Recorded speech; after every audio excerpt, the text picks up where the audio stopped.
are Tyrians. We are many races, several professions. We practice the arts of combat as well as healing. We have foes, and we fight them without mercy. And it's time for us to claim back what is ours. It's time for us to claim bacteria from the terror of the elder dragons. We can't go on living our lives in fear. We have to fight. We have to make a stand. This is our story.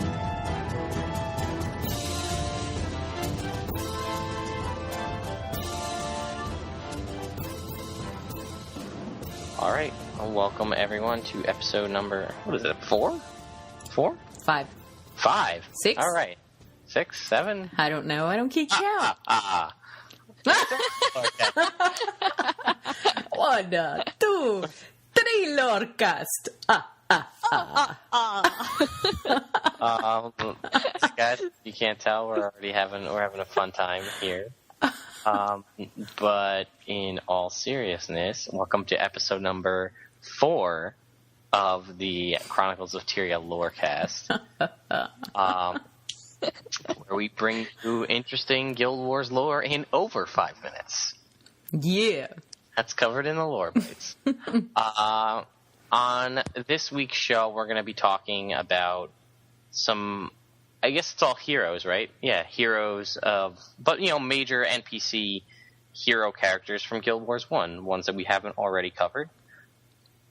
So, yeah, how are you two ladies doing tonight? Doing good. I'm also doing good.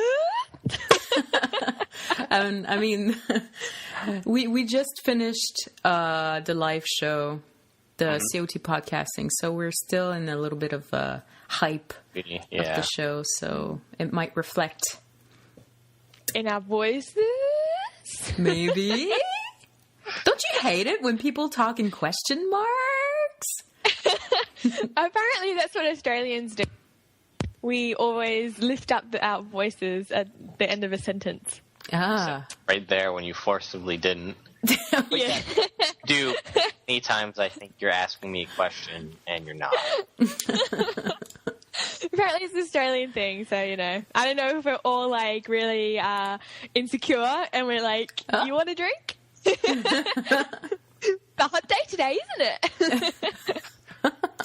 Yeah, maybe. So, all right, I guess I'll get going and I'll start it off. Yep. I did Vekk, the Asura hero from Guild Wars Eye of the North. So, I guess I'll start off with the manuscript description of Vekk, because it's probably the best way to describe him, as ArenaNet intended. So, Vekk is an eager young Asura.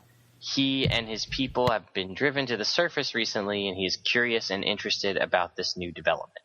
Of late, Vekk has been working with another underground race, the Dwarves, on maintaining a set of magical gateways through the depths. The gateways they're referencing are the Asura Gates.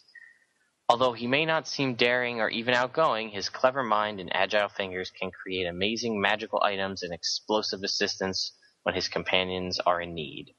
If you overlook his grouchy and slightly condescending nature, he's actually a very good friend. As with all Asura, Vekk believes in the eternal alchemy, the world's universal flow of energy and purpose.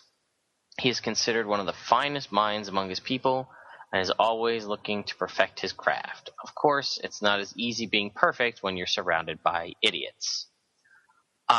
So Vekk is pretty important because he's pretty much the first Asura you ever are introduced to as a Guild Wars 1 player, unless you count the mini pet Asura that you could get from the code from a PC Gamer magazine. Yeah. Which was a promo before Eye of the North came out. But essentially, you don't even know what an Asura is, and then all of a sudden there is one right as you're heading your first mission into the Eye of the North. Mm-hmm.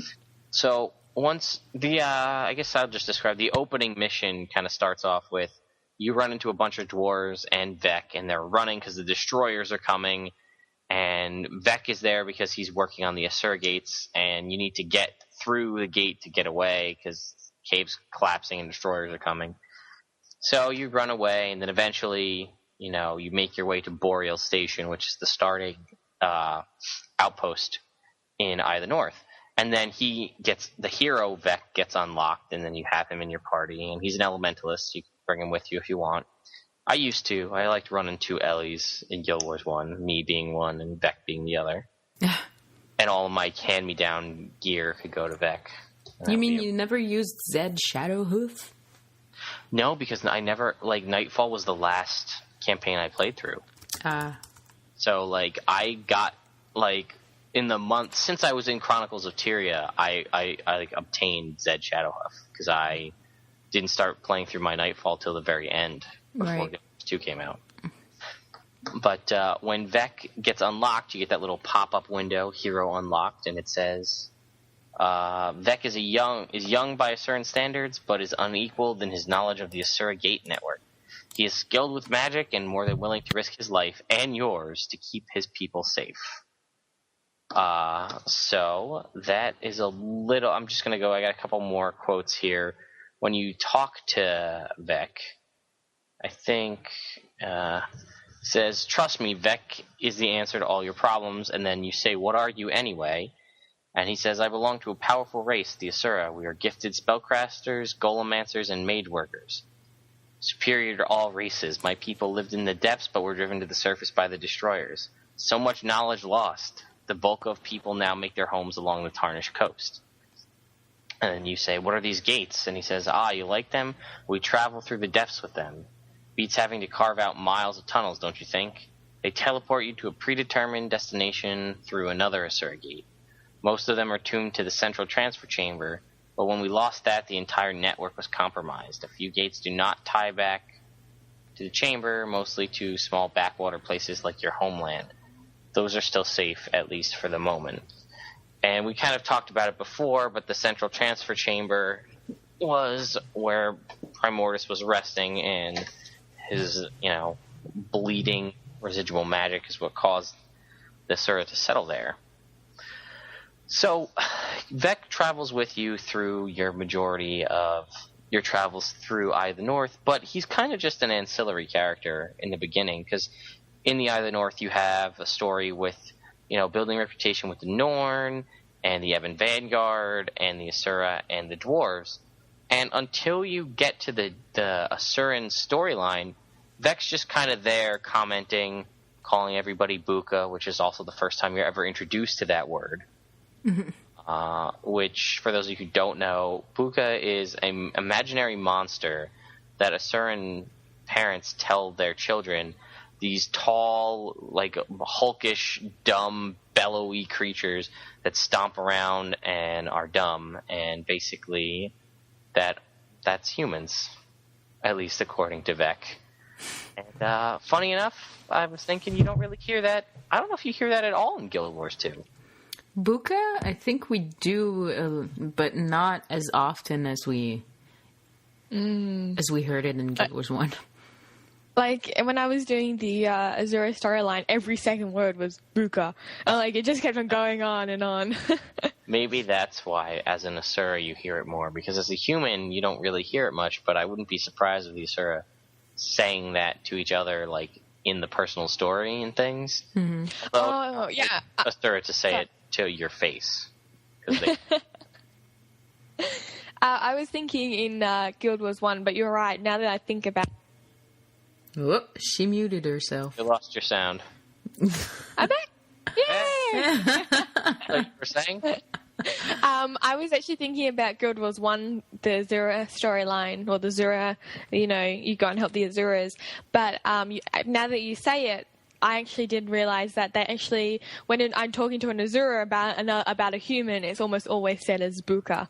And so I guess in Guild Wars 2, I think maybe the Azurans realized that they were probably about kicking height, and it wasn't a great idea to call a human a Buka. Yeah, because I would imagine that a Norn and a Char would be even more Buka-ish than a human, and I'm sure many Asura question their decision to call a Char a Buka. And but I also, it might be one of those things where if you go up to some of the things for the heart quests in Metrica Province that are Asura based, if you go up as like a human, it'll say like push the red one, push the blue one, push the green one. But if you go up and talk to like the same thing as an Asura, it'll be like tune the aetheric, mechanism using this. Like it's different depending on what race you are. So for like cool. Asura, it's all it is what it actually is. But for every other race, it's like, do I push the blue one or the red one or the green one? So it might be a similar situation. But anyway, back to Vekk's story. So Vekk is really well known for his work with the Asura Gate Network. And when you go and travel to meet the Asura, Council Leader Mamp says we need to build like a weapon, we need to make this mobile spellcasting platform, and we need golems, and we need to build a team to work on this. And they're going to get Ula to do the golemancy, and they're going to get Gad to do the mobile spellcasting platform, and they wanted Vekk to do the and because he knows all about working on the Asura gates, and Vekk's like, no, I won't work with Gad, forget it, we have a history, I don't want to work with him, he's pompous and a jerk, get somebody else to do it. So eventually you go through and you travel and you get Ula and you get Gad, and there's just this animosity between the two of them. They are fighting all the time, and Gad's telling him how much of a disappointment he is, and don't tell me how to do this, you always were disappointing me. And you're like, God, this guy he's a real prick. Vekk's been helping me get all the other races on my side, and this guy just shows up and he's just a jerk. He's palling around with Livia, who's kind of a sketchy character as it is, hanging out with the Shining Blade. And then she's like, we'll help him, I've learned a lot. And then he's like, I need somebody to hold this. Vekk comes up and brings him what is it? Some sort of crystal? Yeah, it's a crystal. I was trying to think of what the name was, like etheric crystal. And he's like, no, bring me a jar. And Vekk's like, but a crystal's better. It's better for balancing. It's safer. And he's like, get out of here.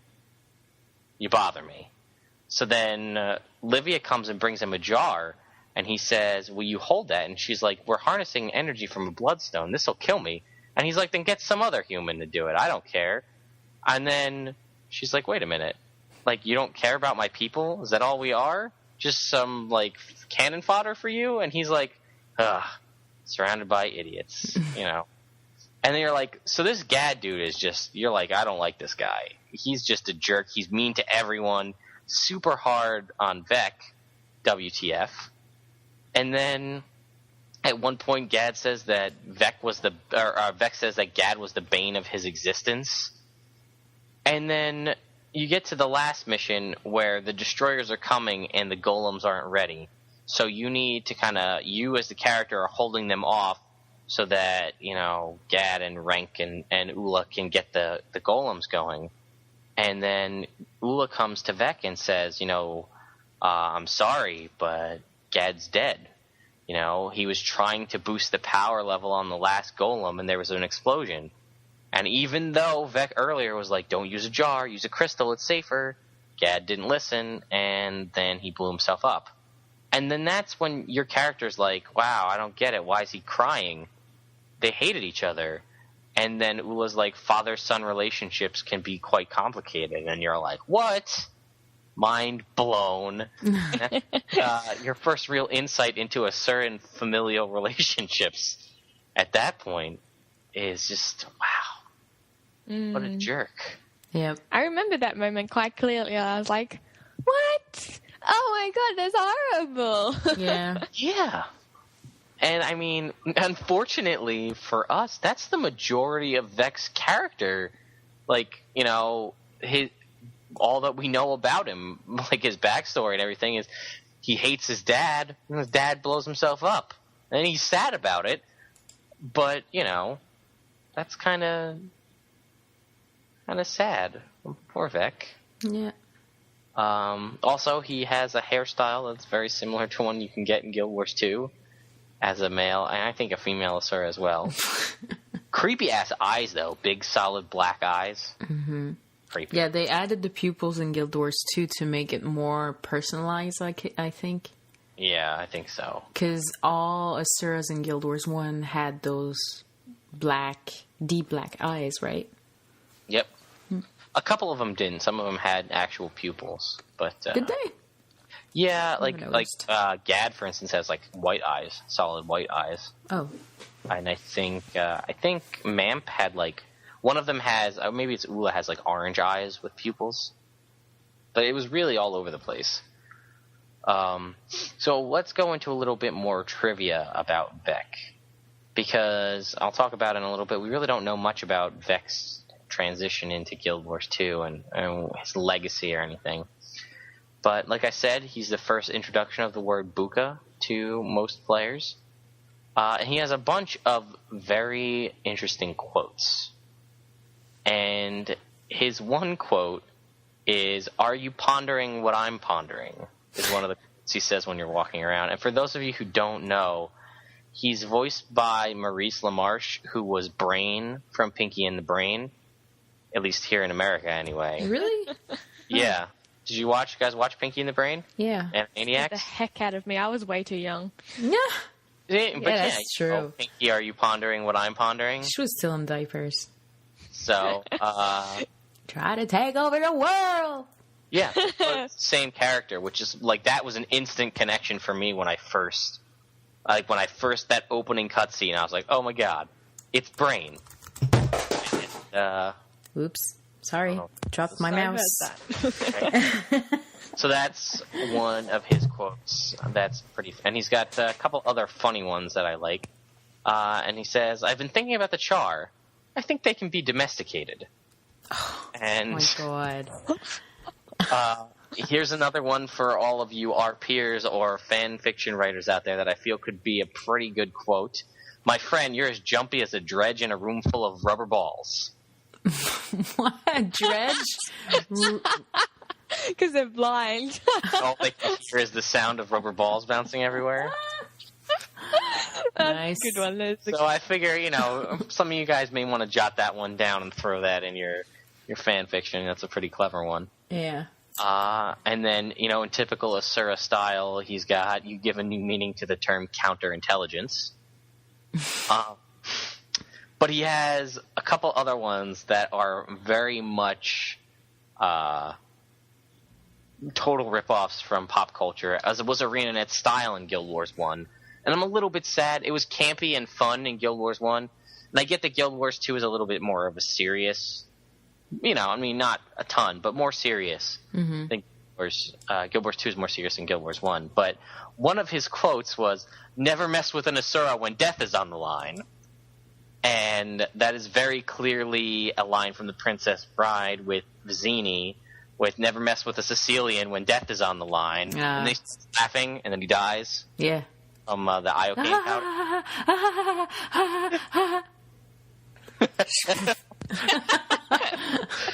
For that reenactment, Naveen.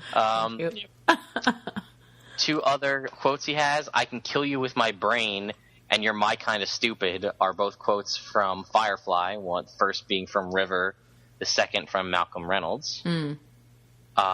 And one of the other things that's pretty funny is there was a GameStop commercial, and I think I've actually played it. Oh, it might my have been, gosh. I don't know if it was on when it was just me doing this show by myself, but there was a show about, like, what people got for Christmas, and, like, Ogden's like, I got a book. And then Pyre's like, I got a sweater. And he's like, I got new video games. He's dancing all around. Yeah. I'll have to link that in the description. But that's just another little bit of trivia for Vekk. And then lastly, I just kind of wanted to go off of what I was able to find for Vekk in Guild Wars 2. Because he's recognized as, being really knowledgeable of the surrogates and having an unknown level of knowledge into Golomancy. And, obviously other Asura like Gad and Ula, who has the lab that you can enter if you have the energy crystal in Guild Wars 2, they're pretty well known and have a lot of a lot of recognition, and other Asura talk about them. But, it's recognized that Vekk did help that group of heroes in delaying the Great Destroyer, or, defeating the Great Destroyer and delaying Primortus's, awakening. But other than that, he's, Ogden is pretty well recognized. I don't want to spoil anything for anybody, but he's well recognized in Guild Wars 2, if from nothing else than by Ogden's hammer, what savings? And Jorah's well known amongst the Norn people and hated by the Sons of Svanir. But we don't really know anything about Vekk's life after Guild Wars 1. And they make a point a lot to mention that he was a young Asura. So he would have had, presumably, many more years before he would have died of old age. So that he might have, I don't know what the Asura lifespan, I think, is in the hundreds? 100 years or so? I can't remember off the top of my head. Just a little bit more than humans, I'm guessing. But he should have been, at least to impact it with all the knowledge he had, that he would have left a bigger imprint on the future. And I guess the theory is maybe the reason that he didn't is when Primortus originally did awake, maybe he died during that process of the awakening of Primortus and him ramping around through the depths of Tyria. Maybe that's why we don't know that much about him, because he didn't have time to really build much more of a legacy. But, maybe I'm wrong. Maybe he found some crazy way to stay alive, and we'll see him in Guild Wars 2. Who knows? I guess we'll see. That's a very good question. You guys have any fond memories of Vekk? Only when his dad died. Yeah, I didn't really use him because I was already a elementalist, so I didn't really use him very much. Yeah.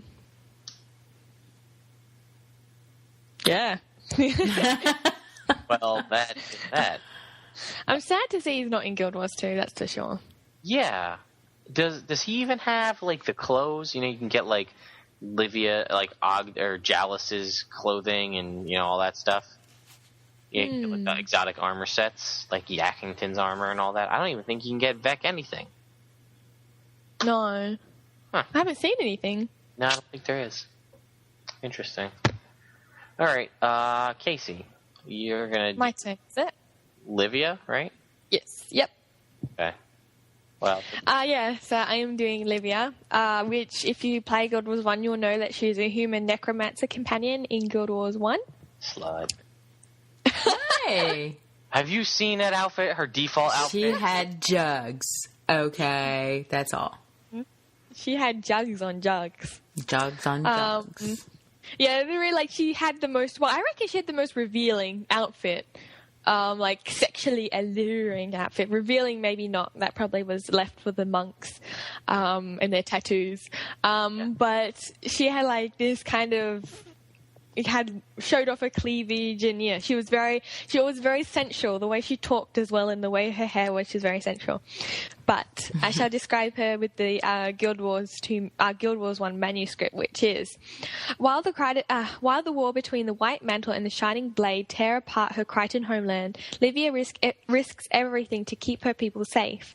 She joined the Shining Blade to protect them. She killed to defend them. Now freed from the control of the deadly Massat, Crichton struggles to survive. Its leaders destroyed and its population beset by civil disorder, tasked by her superiors with finding a way to end the civil war, Livia has travelled into the depths. She seeks a weapon of power, anything that will keep Kryta safe, and she is willing to give her life for it, as well as the lives of those around her. Ooh.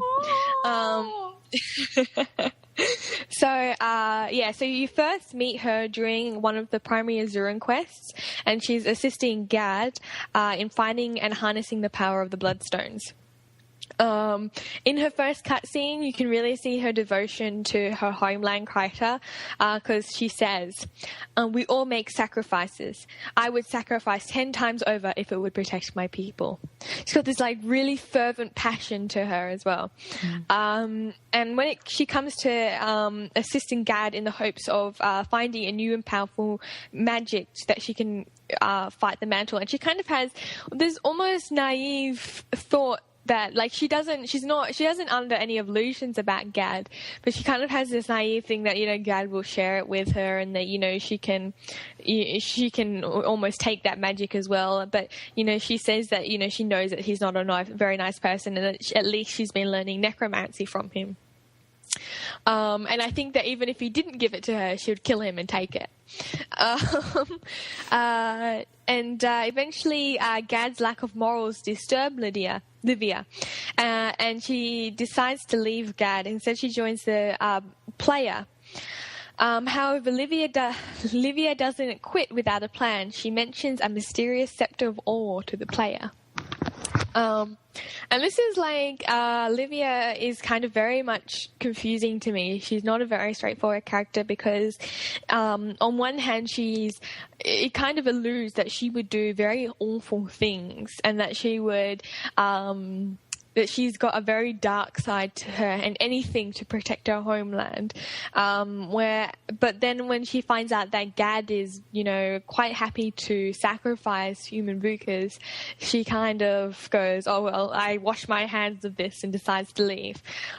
Which I think is more of a plot device than actually her personality, because in my mind her personality would be like, oh, is that what you think of us people? Well, I'm not going to do that, and when you harness that energy, I'm going to kill you and take it. Yay!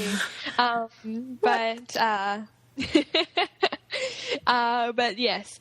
But the most interesting thing is that she mentions the Scepter of Awe, and it's in a very, like, roundabout way. It's kind of like, she said to the player, oh, have you heard of something called the Scepter of Awe? And then all of a sudden Azura is like, oh, we need help over here, and it's never mentioned again. She kind of plays a very small part.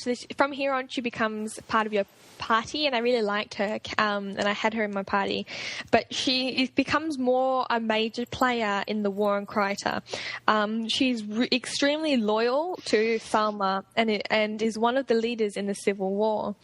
After seeing Blim and Zin exiled, she brings them to the Shining Blade in hopes that they can provide an advantage that the Shining Blade needs. So what she actually does is she finds them snooping around in the undergrowth, and she brings them to the base, and she kind of convinced people to let them stay and help them, because Zim and Blim have nothing to do, so they just eventually decide to, you know, we'll research for the humans, but, you know, only because we have nothing to do. And she kind of becomes almost the Azura's protectors. Like, she kind of becomes this, she mediates between the humans and the Azura, because, you know, the Azura are absolutely awful. She also keeps them in check, and, you know, she kind of protects them as well. So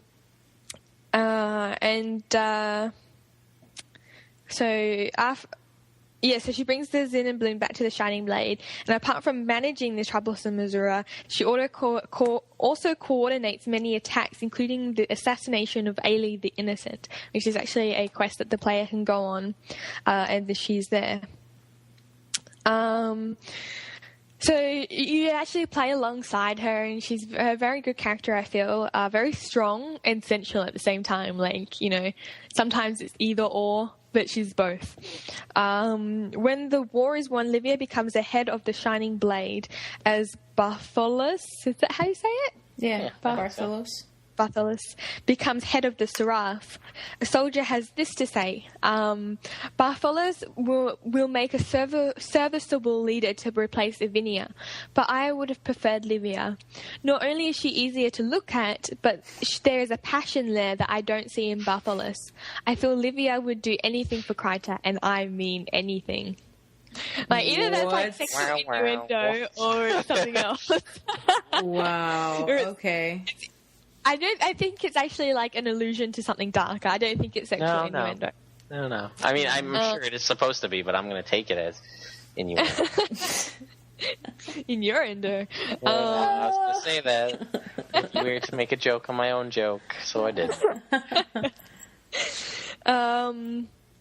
And so that's kind of, Livia kind of is this really interesting character, but there isn't very much more to her until the end of Eye of the North. And it ties into a cutscene, a shot in the cutscene, which we see Livia reaching out for the Scepter of Ore.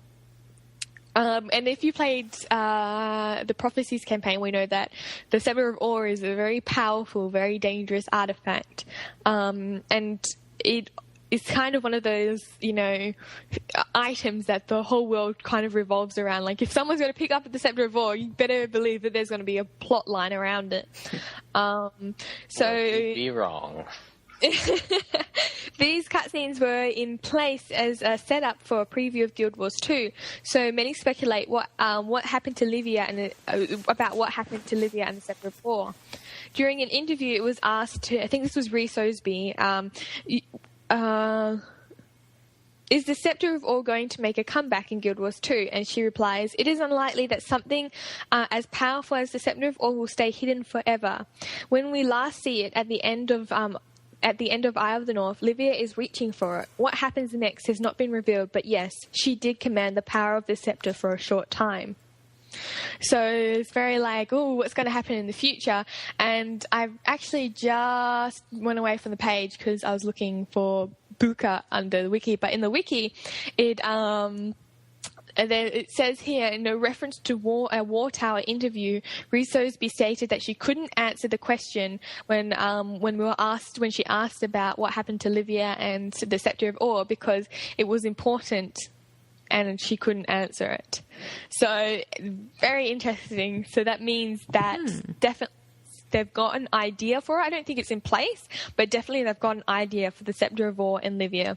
And I reckon she's dead, but I reckon it will come out in some lore that, something happened or she did something. Well, didn't Vizier kill Braun originally command the Scepter of Ore? Yeah. If I remember correctly, he had it when you meet him in Prophecies. Yeah. So it was his, and that possibly is what allowed him to become the Lich. We're not really sure on how someone becomes a Lich, but I wouldn't be surprised if they were tied together somehow. So maybe she's a Lich. I wonder.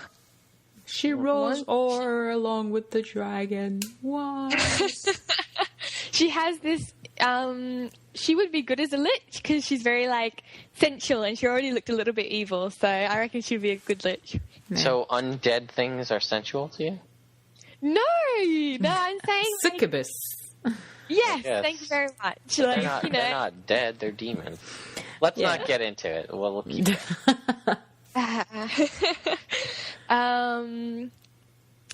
So onto a trivia aspect. Livia is voice acted by Mary Weiss, who also voice acts Ula. So that was interesting. Ula. And she makes a bucket load of pop culture references. It's insane. They went all out with pop culture references in Guild Wars 2. Or Eye of the North, rather. Yeah. I'm just going to name a few, and actually a lot of these I don't get. I think it was way before my time, but I'll just mention it. For example, Victor, she says a line, "Why do I fight so hard for Kryta? You might as well ask the question why I breathe. If I stop breathing, I'll die. If I stop fighting my enemies, my world will die." And that's from Victor Laszlo in Casablanca. She also quotes Mae West. Okay. Every man I meet wants to protect me. I can't figure out what from. And I generally avoid temptation unless I can't resist it. And Gloria Steinman, evil is obvious, but only in retrospect. And lots of other ones. I can tell you now, Casablanca was slightly familiar to me, but the rest of them I have no idea who or what was going on there. And one of the movies that she quoted from is from Notorious in 1946. Huh. Do you guys know that movie? No. Yeah, it's insane. They were. Yeah, I watched that in high school. What are you talking about? Well, you are pretty old, so. And my final piece of trivia is that a packed airship was named Lady Livia. And I think you can actually find salvage of it in ore. I think it's a point of interest or something like that. Huh. Interesting. So so it's very interesting. That was one thing I didn't know was the Lady Livia packed airship. That is Livia. All right. Thank you, Kaysee. You're welcome. I'm interested to see what I remember reading or listening to that War Tower interview about the Scepter of Ore, and I'm very intrigued because, as Risosby says, it's not like it's a small art. It's like it's a major artifact. In Guild Wars. So something like that important. I feel, not to say it's like the One Ring, but it's pretty important. So like a lot of people would be drawn to it. Definitely. So you would think that maybe, I don't know, someone would have found it. But then you feel like we would have learned about them in Guild Wars 2 if someone had the Scepter of Ore. Mm. But there hasn't been very many references in Guild Wars 2 to the Scepter of Ore. No, there hasn't been, so who knows? But before we get distracted on things that may or may not happen, Naveen, how about you go next? You're going to talk about Koss? That's right. Whoa, my voice cut. That's right. Koss Desjardins, which is his last name. I didn't even know he had a last name. Yeah, he's one of the few that has a last name. In Guild Wars 1, you get him by completing the primary quest into Chabek Village, which is obtained from Cormyr when you create a new character in a campaign. If you're from another campaign, you unlock Koss during the primary quest battle preparations obtained from Spear Marshal Bandro in Spamadon. That's all I can remember. Kamadon, yeah. We used to call it Spamadon because that's where people would just gather to sell their stuff, and it was just like spam, selling stuff. WTS 2000 Z keys. Oh yeah, exactly. WTS, Whisper, whatever. Anyways, so when you unlock him, and he's the first hero you do unlock in Nightfall campaign. Why are you laughing? You're laughing about something else. What's up? The way you laughed just now. Just go. It's okay. I'm sorry. We had our own little... Stop reading 9gag when I'm doing stuff. No. It was... You said you got the mission from Cormyr, and unfortunately, for those of you listening, you won't be able to see it, but I went like this to Kaysee. I was like... Oh, he's covering his eyes and throwing a spear. And then she posted the link to the "Everybody Hates You" Cormyr video. Oh, right. Yeah. There's actually a tiny bit with Koss in there about 1 minute past where Koss is like got this big bling chain. There's this Koss horse. He's got this chain. I'm sorry, Naveen. That's okay. I'm used to it. Continue, please. Continue. Okay, thank you. But yeah, you do unlock him in the Nightfall campaign. He's the first one you unlock, and you get a text. And there's a short description of who he is, and it says... Koss is a large, muscular Cornan in the prime of his life. He believes the Sunspears can attain anything they set their minds to. A swaggering, almost arrogant figure, Koss has used his charm, imposing physical feature and flexible morals to build up a large network of contacts. Damn. I'm not sure I agree with all of it. Yeah. I don't get any of that from knowing Koss. I know, because, I mean, yes, he loved the Sunspear, but really arrogant is a little far-fetched.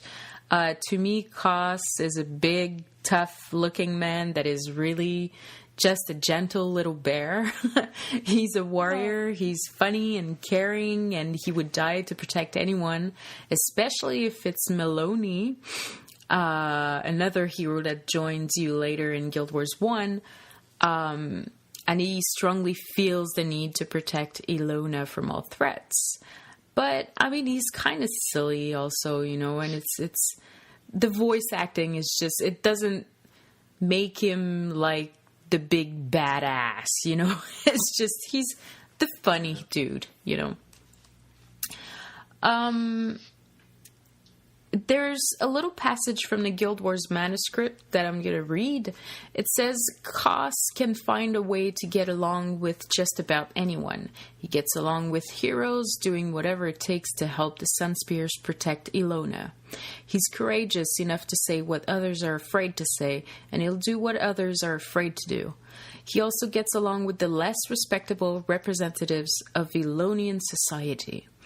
For the good of the order, he's used a combination of aggressive charisma, physical intimidation, and sympathetic morality to build up a network of informants.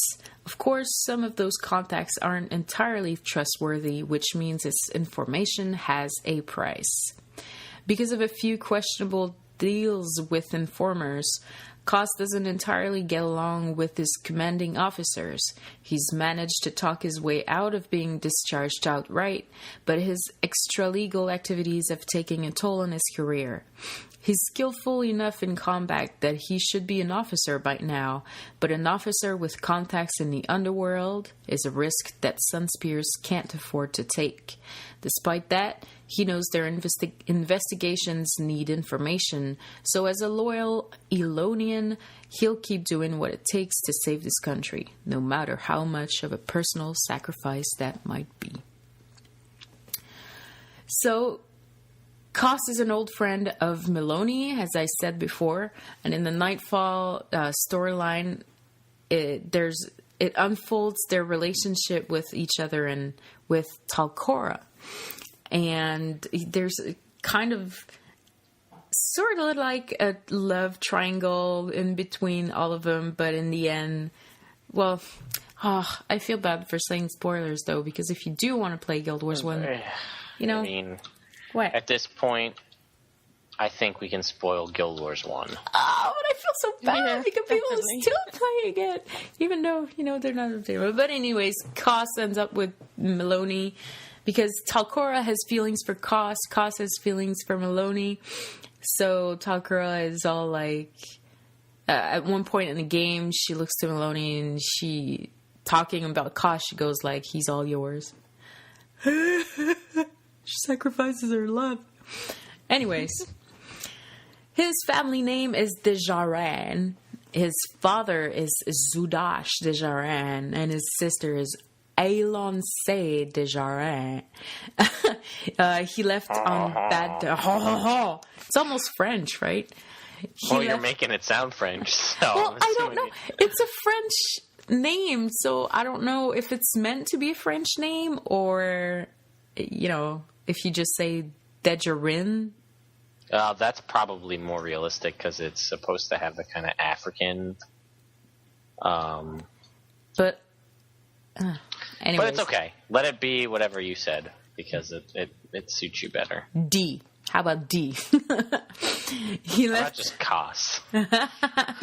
How about just Koss? Yeah, but he has a last name. Anyways, he left on bad terms with his father when he decided to join the Order of the Sunspears.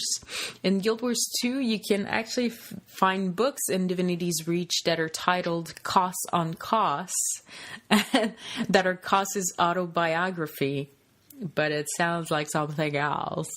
You can also like a book Naveen wants to read. He just loves all the boys in Guild Wars. Like Guild Wars 2 brings the boys to the yard and they're like writing autobiographies.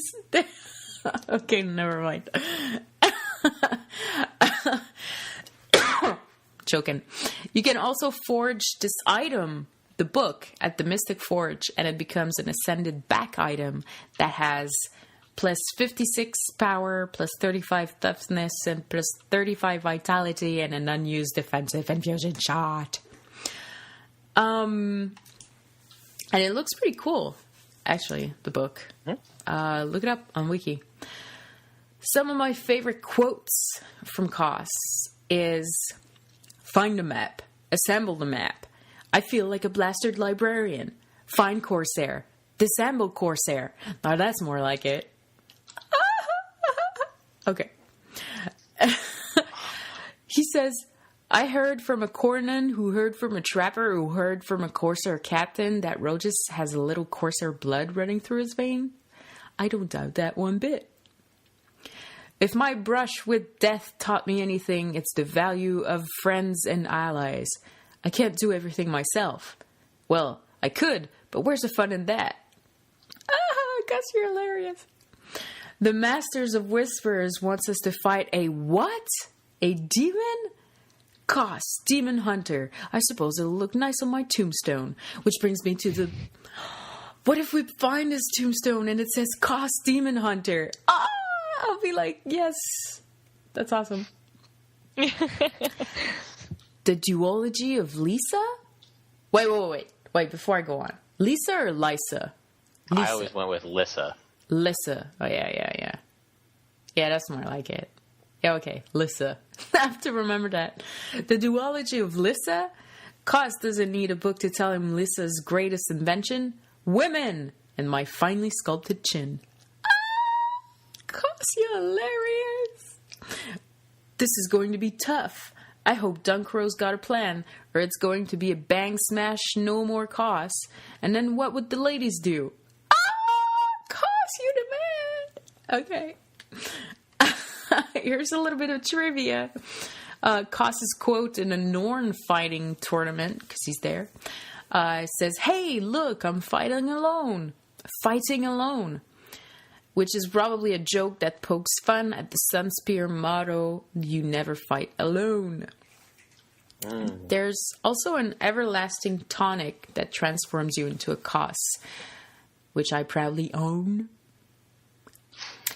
And you know what? I thought there was a lot on Koss, but there isn't. It's funny. Although I think you may... Let me look it up right now. You may be missing... What? My absolute favorite Koss quote. Oh, yeah, because there's a ton of them. Let me see who says it. I think it's Koss. It is. Let me find the quote. Koss. Idiot, meet hammer. Hammer, idiot.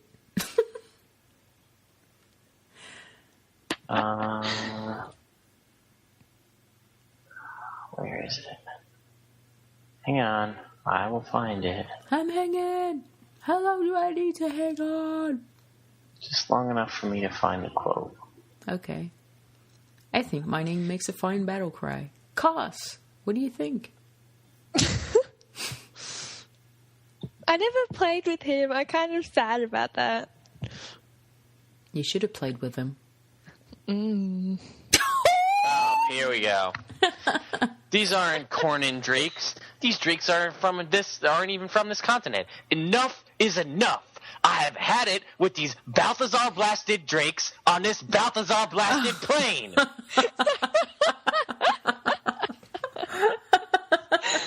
Oh, that's good. That's my favorite Koss quote. Nice. That's from the mission Drakes on the Plane. Oh, Drake's on the plane. I think Ain't has way too much fun.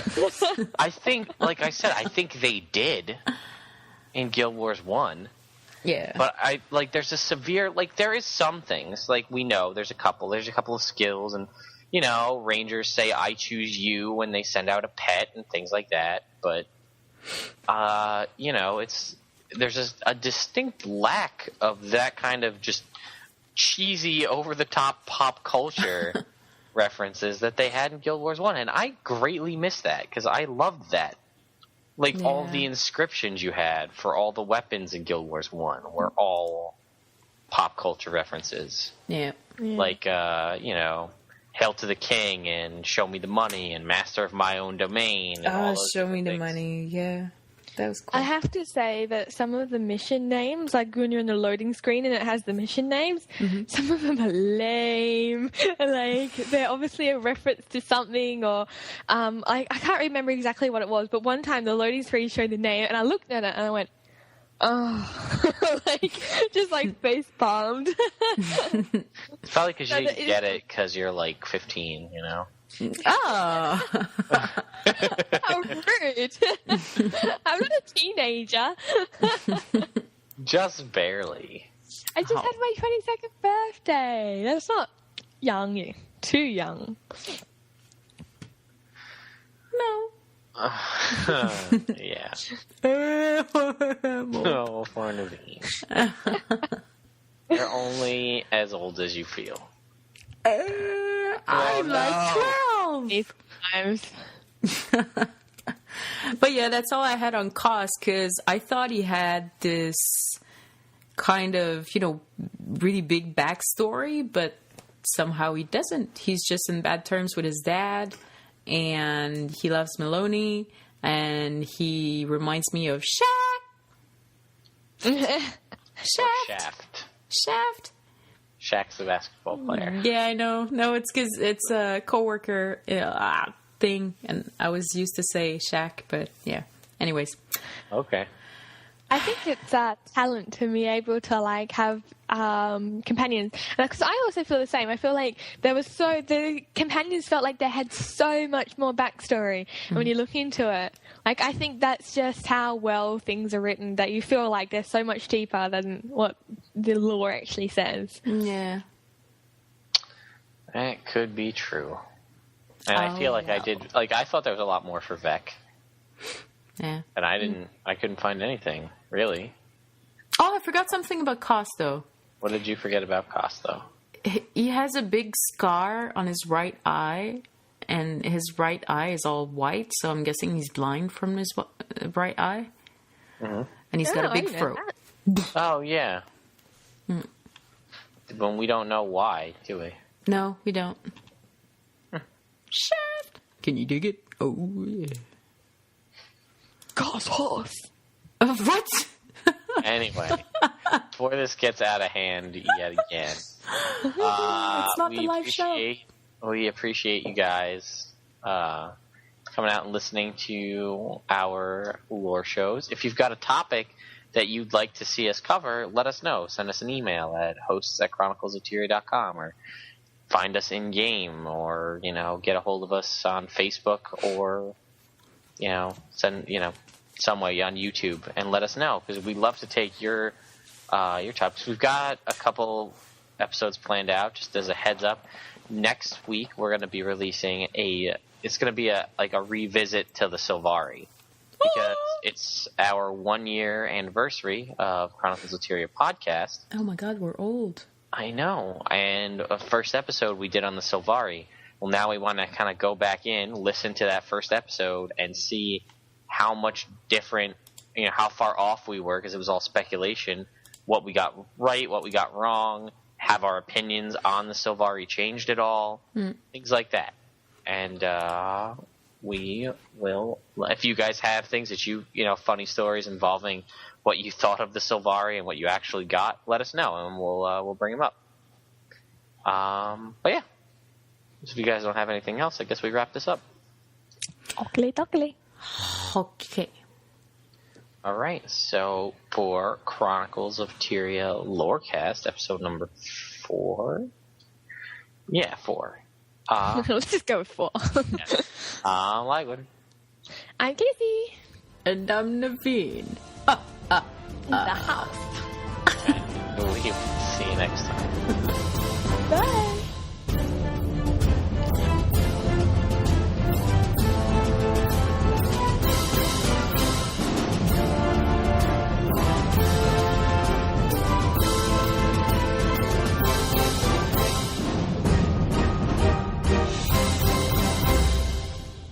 Peace out. That went well. Yeah. I've been holding that in for so long. Wow.